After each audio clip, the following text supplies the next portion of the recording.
Bine ne-am regăsit, dragi prieteni. A patra zi consecutivă, cu pierderi masive pe bursă, n-au scăpat nici americanii, chiar dacă ieri n-au pierdut foarte mult, așa cum ne așteptam, pentru că au pregătit brokerii, au fost chemați, așa cum știm, de dimineață, s-a sunat așa un fel din goarnă pe Wall Street și au fost chemați ca să facă ceva. Ei acum încearcă să țină cât de cât bursa, nu știu dacă o să reușească să o țină, pentru că în Japonia am văzut că acum vă citesc niște indici, o să vă dau și un link în comentarii. Nikkei, de exemplu, indicele bursei din Japonia, este pe minus 4,06 în momentul în care vorbim acum. Ieri Standard & Poor's Standard & Poor's 500, S&P 500 a realizat un minus 1,57%, Nasdaq minus 2,15%, Shanghai, chinezii, au fost pe plus, interesant, plus 1,03%, interesant, nu? Și așa cum arată lucrurile cu Statele Unite ale Americii, care ieri au anunțat un nou tarif pentru China de 104%, lucrurile, economic vorbind, nu o să continue pe un făgaș bun. Și din acest război comercial, credeți-mă, Statele Unite ale Americii nu o să aibă de câștigat absolut nimic. Să te pui prost cu toată lumea chiar nu merge și veți vedea că dacă nu vor reveni cât de cât să negocieze cu Uniunea Europeană, Statele Unite ale Americii se vor scufunda într-o recesiune foarte, foarte mare.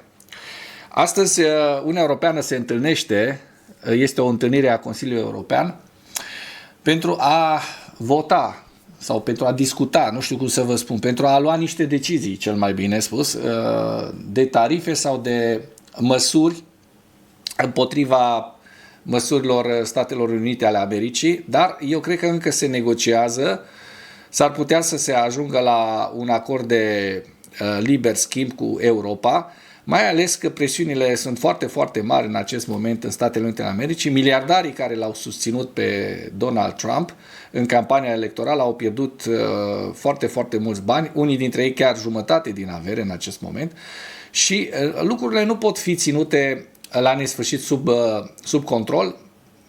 Bursa și piața nu funcționează așa cum crede Donald Trump și cum a crezut Elon Musk, pentru că am văzut că ieri Elon Musk a intrat într-un conflict cu Casa Albă, cerând zero taxe cu Uniunea Europeană. Din păcate, prea târziu s-a trezit Elon Musk după ce a pierdut, peste 150 de miliarde în acest moment de la începutul investirii lui Donald Trump. Dar lucrurile astea, din păcate, Statele Unite ale Americii, oamenii de acolo nu le conștientizează. Au impus, așa cum vă spuneam, 104% taxe vamale care intră astăzi, în 9 aprilie, în vigoare Chinei. Secretarul de presă al Casei Albe, Caroline Leavitt, vă aduceți aminte de domnuca asta care îi seren în orice moment, relatează că deoarece China a refuzat să-și ridice contratarifele pe care și China, în momentul în care Statele Unite au introdus 34%, China a pus și ea un tarif. Tariful pentru aceasta a crescut cu 50%, de la 54% la 104%. Deci au dublat, practic, tarifele, începând de marți la prânz, orele 19, orele noastre. Tarifele la această rată vor fi percepute începând cu 9 aprilie, adică, cum vă spuneam, de astăzi. Să ne amintim că Donald Trump a anunțat pentru prima dată introducerea unor tarife de 54% la toate importurile chinezești în Statele Unite ale Americii. Aceasta este cea mai mare rată dintre toate țările străine. Ca răspuns, China a anunțat că va impune taxa vamală în oglindă de 34% asupra tuturor importurilor din Statele Unite începând cu 10 aprilie. Acest lucru l-a înfuriat pe Trump și a spus că va impune Chinei tarife suplimentare de 50% dacă nu va anula ultimele sale tarife. Secretarul trezoreriei SUA, Scott Bessent, spune că escaladarea războiului tarifar cu China este o mare greșeală. Și eu cred că este o mare greșeală. Vedem că americanii nu au așteptat data de 10 aprilie, adică mâine, pentru a lua contramăsuri, au introdus încă o taxă în avans, în data de 9 aprilie. Deci mi se pare că zvăpăierea asta din Statele Unite ale Americii nu este deloc bună și nu va aduce lucruri foarte, foarte bune pentru Statele Unite ale Americii, pentru că, așa cum știm, economia nu funcționează după niște principii totalitare. Vii tu de la Casa Albă să bagi tarife și să declanșezi o criză artificială. Nu merge așa. Economia mondială funcționează după regulile pieței. Și dacă chinezii vor fi inteligenți și vor ști să joace acest meci, Statele Unite ale Americii sunt pierdute. Și de ce spun că Statele Unite ale Americii sunt pierdute în războiul cu China? Pentru că China are doi ași mari în acest moment în mânecă. Unul dintre ași este faptul că nu are o datorie de 30.000 de miliarde de dolari, 30 de trilioane de dolari, așa cum are Statele Unite ale Americii, Statele Unite ale Americii având o datorie de 120% din PIB, din produsul intern brut, adică ei au un PIB de 25 de trilioane și au datorie de 30 de trilioane.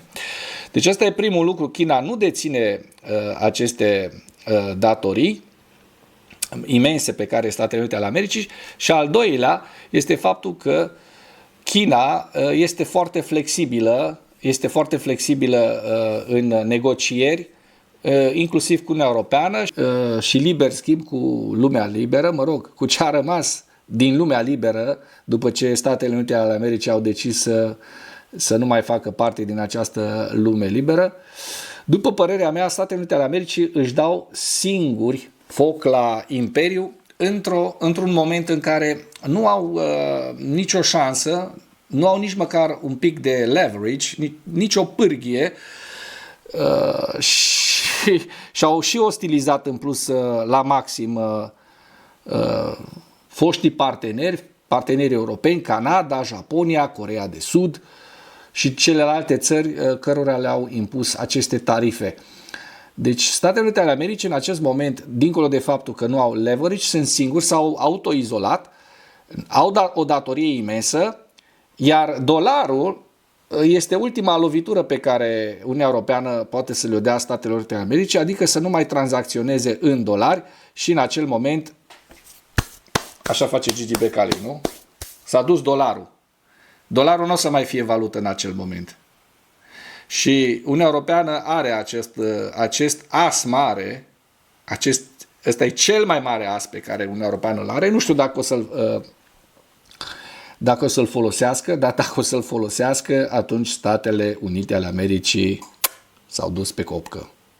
Ceea ce nu-mi doresc, pentru că îmi doresc ca ei să revină la matcă, adică în Uniunea Europeană, în lumea liberă și să lucrăm împreună, pentru că am văzut chinezii au, așa cum vom vedea astăzi, în celălalt material, chinezii au soldați pe linia frontului din Ucraina, care luptă cot la cot cu rușii.